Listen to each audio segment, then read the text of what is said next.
Ordering the words या फिर arranging the words में आज हम 6th एक्सरसाइज लेकर चल रहे हैं,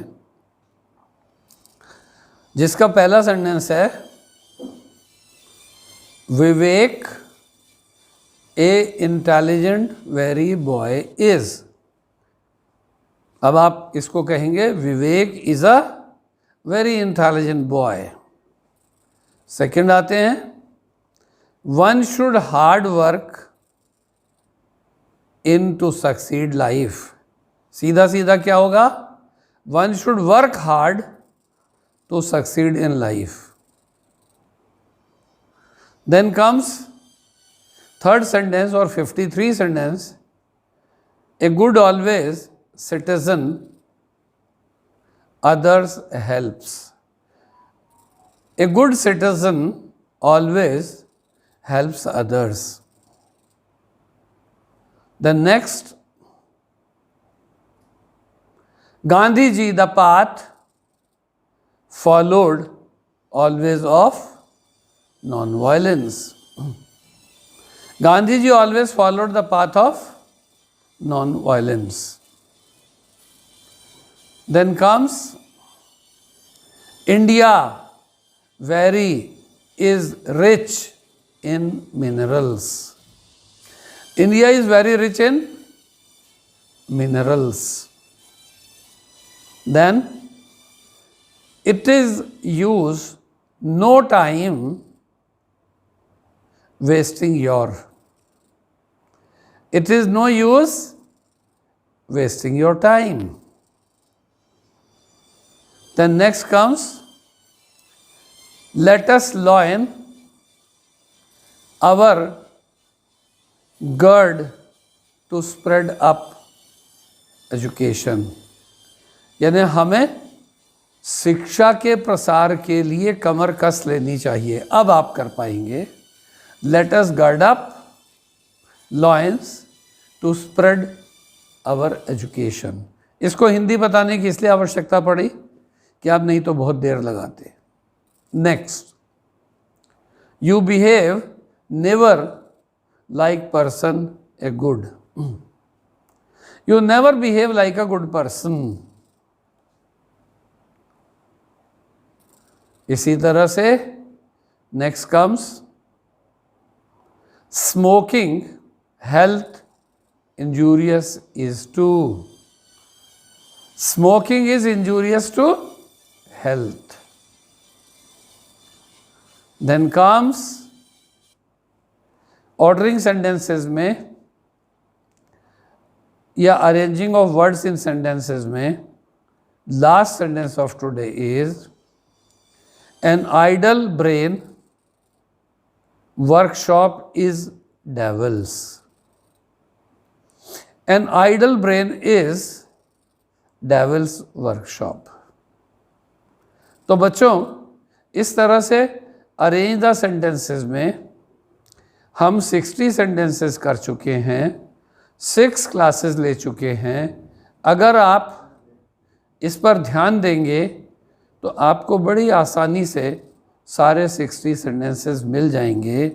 इसी के दूसरे पार्ट के अंतर्गत verb in grammar through practice को मैं शुरू कर रहा हूं। तो verb in grammar through practice, आइए तो प्रैक्टिस करते हैं। He went out for walking yesterday. नहीं, प्रचलन क्या है? He went out for a walk yesterday. Second sentence is if she did this she will be fined। तो if सेंटेंस था if she did, नहीं she will be fined। तो यानी if she does this she will be fined। Then third sentence फिर से start हो रहा है if से। if they will go to Kolkata they will see Victoria memorial. इसमें 2 बार नहीं आना चाहिए। इफ़ से सेंटेंस होने वाला प्रेजेंट में होना चाहिए। If they go to Kolkata they will visit the Victoria Memorial. Next sentence फिर से इफ से है। If I would have done this I would have done wrong. 2 बार वुड नहीं होगा, एक बार वुड होगा, एक बार हैड होगा। If I had done this I would have done wrong.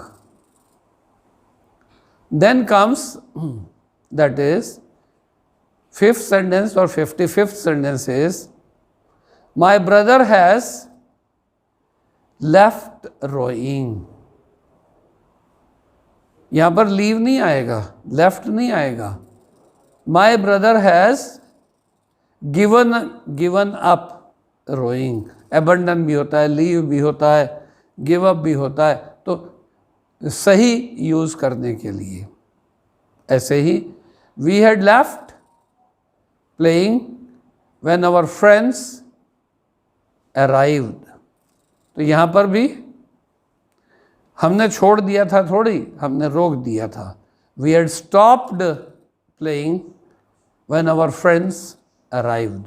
तो यानी कि एक वर्ब कहाँ पर क्या यूज़ होना चाहिए ये प्रैक्टिस से आता है, रटने से नहीं। अनमोल had to leave his rights and claims on his father's property। फिर से लीव आ गया नहीं, उसको छोड़ने पड़े तो यहाँ पर आएगा Anmol had to abandon। abandon leave for से इस तरह से आप सीख रहे हैं। तो Anmol had to abandon his rights and claims on his father's property। yes, इसी तरह से if you leave the horse's rein you may fall। तो कितना चौथी बार लीव यूज हो रहा है, यहां पर लीव नहीं, यहां भी लीव नहीं होगा।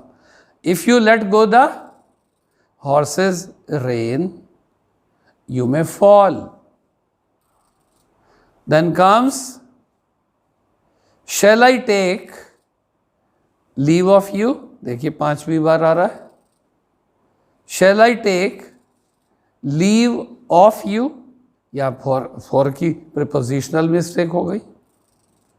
तो last sentence that is 10th और 60th sentence 6th day class में, that is players had gone to the ground in the middle of day.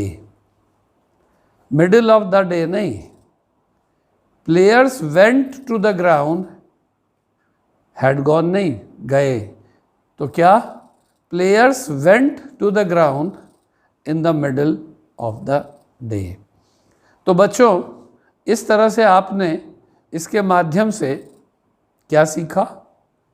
सीखा कि एक ही शब्द है छोड़ना, उसके कितने सिनोनिम्स हो सकते हैं, कहाँ पर यूज़ करना चाहिए, ये प्रैक्टिस से आता है, रटने से नहीं। तो इसलिए इस क्लास को, that is use of verb in grammar through practice, को यहाँ पर आज विराम देते हैं। नेक्स्ट मिलेंगे नेक्स्ट एपिसोड में। Thank you.